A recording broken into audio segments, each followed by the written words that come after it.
RTE પ્રવેશ પ્રક્રિયા અંતર્ગત કરાયેલી ઓનલાઈન અરજીઓમાં 16,000થી વધુ ઓનલાઈન અરજીઓ સામાન્ય જાહેર થઈ છે.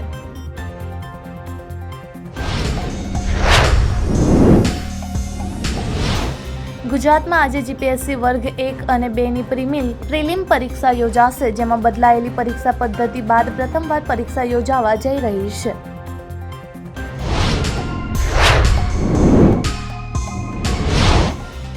દેશના હવામાનમાં રૌદ્ર સ્વરૂપ જોવા મળવાનું છે. ક્યાંક તોફાની હવાઓ ચાલી રહી છે તો ક્યાંક વરસાદ થઈ રહ્યો છે.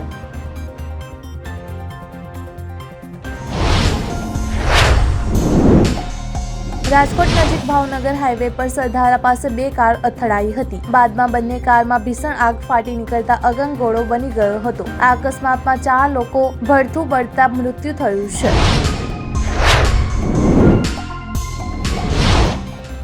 જમ્મુ અને કાશ્મીરના કેટલાક જિલ્લામાં છેલ્લા 24 કલાકથી ભારે વરસાદ થઈ રહ્યો છે. રામબન વિસ્તારમાં કેટલાક ઘરો જમીનદોસ્ત થઈ ગયા છે.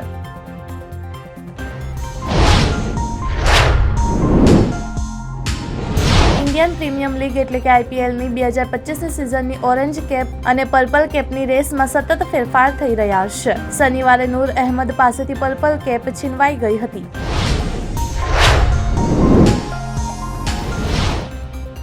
લીડ સેફ મમ્મા નામની સંસ્થા દ્વારા કરવામાં આવેલા થર્ડ પાર્ટી લેબ ટેસ્ટમાં સામે આવ્યું છે કે જેમાં આર્સેનિક જેવા ખતરનાક ભારે ધાતુઓ જોવા મળ્યા છે.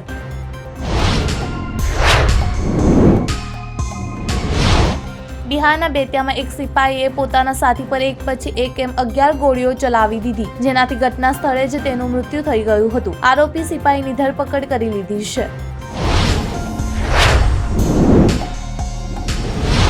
તાજેતરમાં પાકિસ્તાનના બહાવલપુર જૈશ-એ-મોહમ્મદના મુખ્યાલયમાં હમાસ કમાન્ડરો જોવા મળ્યા હતા. ઘોડાઓ સાથેના શાહી કાફલાની જેમ તેમનું સ્વાગત કરવામાં આવ્યું. રાષ્ટ્રપ્રમુખ ડોનાલ્ડ ટ્રમ્પની નીતિઓનો અમેરિકામાં ખૂબ વિરોધ થઈ રહ્યો છે. અમેરિકામાં હજારો લોકો શનિવારે ફરી એકવાર રેલી કાઢી રહ્યા છે. પ્રદર્શનકારીઓ ટ્રમ્પની નીતિઓ પર નિરાશા વ્યક્ત કરવા માટે રસ્તા ઉપર ઉતરી આવ્યા છે.